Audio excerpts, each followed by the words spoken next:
Hello friends, welcome to my channel truth of share market. So discuss कर लेते हैं stocks for 25th of August 2023। First of all this video is only for education purpose. यहाँ मेरा Telegram link and WhatsApp number given है, so please join कर लें। Start करते हैं with HDFC bank. HDFC bank की अगर हम बात करें तो आज गैप अप ओपन हुआ एंड सस्टेन नहीं किया, है ना। सस्टेन नहीं किया, वापस इसी रेंज में आया। तो जब रेंज में आ रहा है तो फिर यहाँ और यहाँ तक, ठीक है, काफ़ी अच्छा फॉल हुआ। उसके बाद अब कल के लिए क्या है, देखो एक इम्पोर्टेंट लेवल था, उसको इसने ब्रेक किया है ना। ये इम्पोर्टेंट लेवल था जिसको इसने ब्रेक किया, यहाँ रेजिस्टेंस फेस किया था, पहले यहाँ सपोर्ट भी फेस किया, ठीक है। अब क्या है, अगर सिनेरियो देखें तो जब तक 1583 के ऊपर नहीं जाता तब तक हम बाय नहीं करेंगे, एंड इसके ऊपर हम बाय करेंगे for the target of 1590 and then 1598, ठीक है। एंड अगर 1575 के नीचे जाता है तो हम सेल कर सकते हैं for the target of 1565 and then 1557। अगर एसएल की बात करें तो 1579 एसएल रहेगा हमारा बाइंग साइड में, हार्ड एसएल। एंड अगर सेलिंग साइड की बात करें तो 1580 का आपका एसएल रहेगा, 1580 का, ठीक है। सो चांसेस क्या हैं, चांसेस ये हैं कि इसने ब्रेकआउट दिया था, डाउन हो गया, तो फिर मोस्ट प्रोबेबल चांसेस है कि ये अपने बॉटम को भी ब्रेक कर सकता है ना। बट आपको लेवल ट्रेड ही करना है, लेवल टूटे तो ट्रेड इनिशिएट करना विद स्ट्रिक्ट एसएल, ठीक है। अब बात कर लेते हैं कि यार अगर साइडवे ओपन हुआ, यहाँ ओपन होकर ऊपर जाने लगे तो फिर इस कैंडल का लो हमारा सॉफ्ट एसएल रहेगा। सिमिलर वे में नीचे जाए तो उस कैंडल का हाई हमारा सॉफ्ट एसएल रहेगा। अब अगर गैप अप ओपन हो जाए, नीचे आए, यहाँ से ऊपर जाने लगे तो हम बाय कर सकते हैं विद एसएल ऑफ 1580, ठीक है। नीचे खुले, ऊपर जाए, इसको टेस्ट करके नीचे जाने लगे तो हम सेल कर सकते हैं विद द एसएल ऑफ 1573, ठीक है। अब बात कर लेते हैं कि अगर गैप अप होके इसी रेंज में वापस आए तो फिर हमें सेल करना है फॉर दिस टारगेट, ठीक है। एसएल क्या होगा, एसएल आपका 1585, यानी ये रेंज जो ये बॉटम था वो आपका एसएल रहेगा, ठीक है। सिमिलर वे में अगर नीचे ओपन हो और यहाँ ओपन होके ऊपर जाए और इस रेंज में वापस चला जाए तो फिर आप इस टारगेट के लिए बाय कर सकते हैं।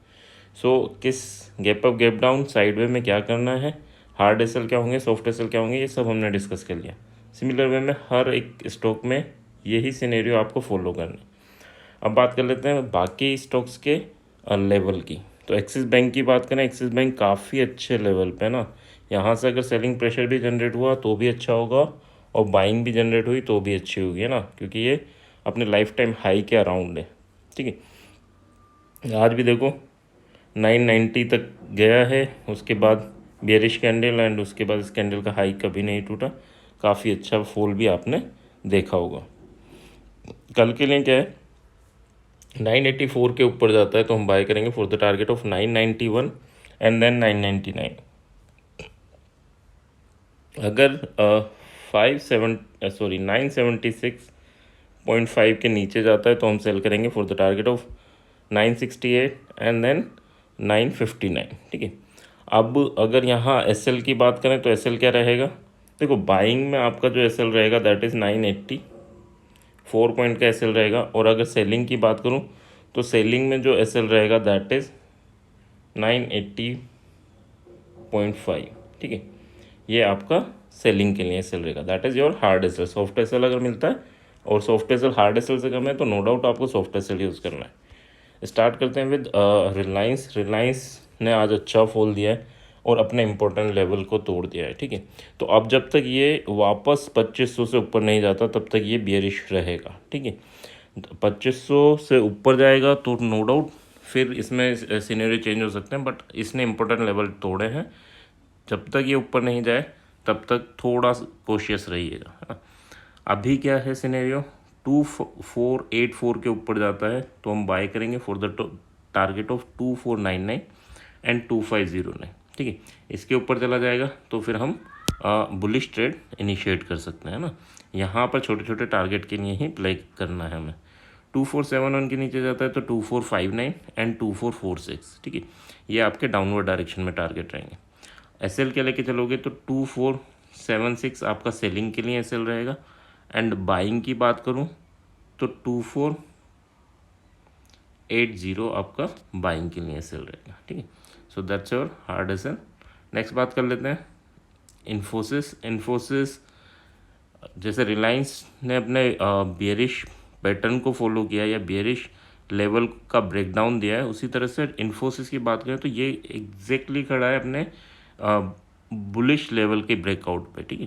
तो अगर ये कल 1425 के ऊपर जाता है तो इसमें एक बुलिश मोमेंटम आप देख सकते हैं 1435 34 एंड 1441, ठीक है। एंड अगर ये 1416 के नीचे जाता है तो फिर 1409 एंड 1399, ये दो टारगेट आपको डाउनवर्ड डायरेक्शन में मिलेंगे। एसएल क्या यूज़ करना है तो 1420 का एसएल रहेगा आपका फॉर बाइंग एंड 1421 का एसएल रहेगा आपका फॉर सेलिंग, ठीक है। अच्छा, ये इसमें अगर हम बात करें तो ये इसमें सिनेरियो थोड़ा स्ट्रक्चर जो बना हुआ है टेक्निकल वो बुलिश है, रिलायंस में बियरिश है, ठीक है। तो अगर उस टाइप की कोई ट्रेड मिलती है तो नोट आउट कर सकते हैं। बट हाँ, एक और चीज़ है कि बुलिश हो यानी ब्रेकआउट और ब्रेकडाउन के रेस्पेक्ट में बता रहा हूँ ना, ब्रेकडाउन हुआ रेड कैंडल से और कई बार ये भी होता है कि उतनी ही अच्छी ग्रीन कैंडल से वापस आ जाता है ना, ये जो 15 मिनट में हम फॉलो करते हैं कि कोई भी लेवल ब्रेकडाउन हो और उसके बाद ग्रीन कैंडल बन जाए तो फिर हम हमारा जो माइंडसेट है उसे चेंज करना है ना। ऐसा नहीं कि हाँ यार ब्रेकडाउन हो गया, हम बेयरिश थे, वापस उसी रेंज में आ गया और तब भी हम बेयरिश हैं, है ना। क्योंकि हम ब्रेकडाउन के बाद बेयरिश हैं तो फिर वापस अगर उस रेंज में आ जाएगा तो फिर हमें भी अपना सिनेरियो चेंज कर लेना है ना। ओके, तो अब बात कर लेते हैं इन्फोसिस के एसएल। अच्छा, 20 एंड 21। एसबीआई की बात करें, एसबीआई काफ़ी अच्छे एक की रेंज में फंसा हुआ है, ठीक है। आज भी इसने ब्रेकआउट दिया बट वापस आ गया। जब वापस आता है तो क्या करता है, स्टॉक अपने लोअर लेवल को टेस्ट करता है, ठीक है। तो इसने भी वही किया, लोअर लेवल को टेस्ट किया, फिर वापस अपर लेवल को, एंड उसी रेंज में रहा। तो 579 और 575.5 इस रेंज में रहे तो कुछ नहीं करना। 79 के ऊपर जाता है तो 85 इस टारगेट के लिए प्ले करना है। बट देखो, जैसे ये इसने ब्रेकआउट दिया, ठीक है, नेक्स्ट कैंडल ग्रीन बनी, यहाँ अगर आप एंटर किए हैं तो इस यही लेवल यानी ये ग्रीन बनने के बाद आपका जो एसएल है वो शिफ्ट हो जाएगा, ठीक है। कहाँ शिफ्ट हो जाएगा, कॉस्ट टू कॉस्ट। ये नहीं कि फिर एसएल हार्ड एसएल पे बैठे रहोगे, नहीं, हार्ड एसएल तब है जब अगली कैंडल आ रही है, ठीक है। तो आपके हार्ड एसएल, बट हाँ ऊपर मोमेंटम होना स्टार्ट हो गया तो फिर आप एसएल को शिफ्ट कर दो, लॉस नहीं लेना है ना, या छोटे से लॉस में निकलना है। वैसे भी हार्ड एसएल भी 3-4 पॉइंट का होता है, बट हाँ उसे भी शिफ्ट कर दिया करो।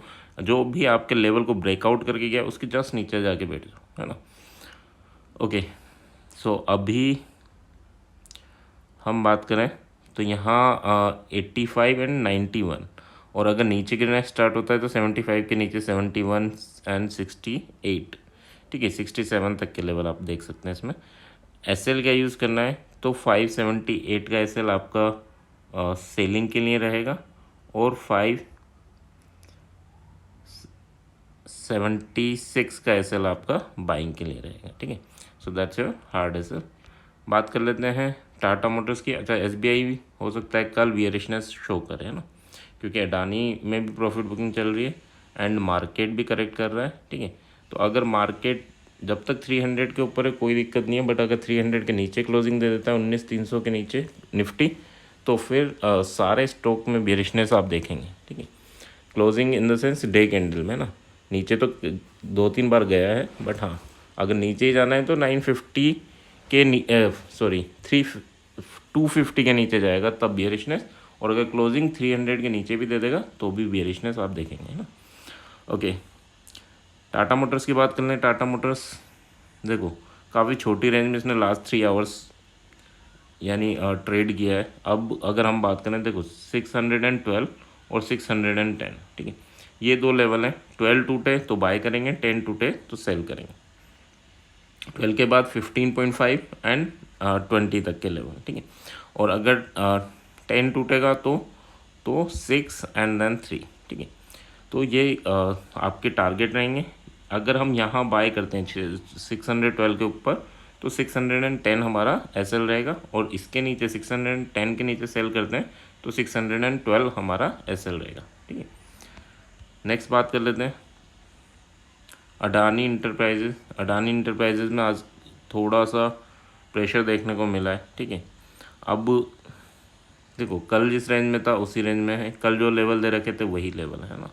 तो अगर इसके ऊपर जाता है, क्लोजिंग कर देता है कोई कैंडल, तो आप इस टारगेट के लिए यानी 2655 के लिए प्ले कर सकते हैं 2590 के ऊपर, and then second target 2719। But अगर 2517 के नीचे आता है तो 2443 एंड 2374 है ना, ये टारगेट रहेंगे। अब जैसे अगर मान लो आज तो ये यहाँ ओपन हुआ है, बट मान लो यहाँ से नीचे जाने लगे और नीचे जा रहा है, ये ब्रेकआउट हो जाए 2516 पे चला जाए, तो फिर हमें क्या करना है 2516 पे, यानी हम बाय कर रहे हैं। और जब इतना नीचे चला जाए यानी 2500 तक चला जाए, तो फिर हमें क्या करना है, हमारा जो SL है वो कोस्ट टू कोस्ट ला के रख देना है, ताकि अगर ये रिवर्स भी करे तो हमें निकल जाना है ना।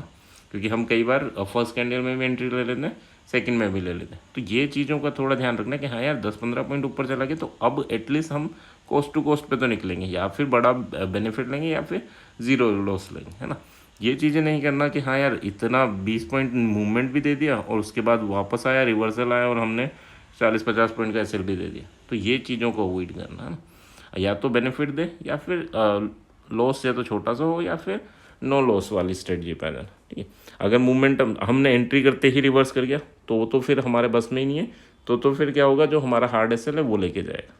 बट अगर रिवर्स एंट्री करने के बाद मान लो जैसे इस कैंडल की बात करें, एंट्री करने के बाद ऊपर चला गया, उसके बाद क्या हुआ, वापस नीचे, सॉरी यहाँ से नहीं, इसमें तो नहीं हुआ वैसे, हाँ इसकी बात करें, नीचे गया, यहाँ से वापस आ गया एंड फिर ऊपर चला गया। तो अब SL यहाँ हिट कराने का कोई फ़ायदा नहीं है। SL का क्या करना है हमें कि यार यहाँ से अगर नीचे गया है तो हमने यहाँ एंट्री लिए, तो जैसे ही ये मार्केट इतना नीचे गया तो फिर हम SL को शिफ्ट कर देंगे, ठीक है।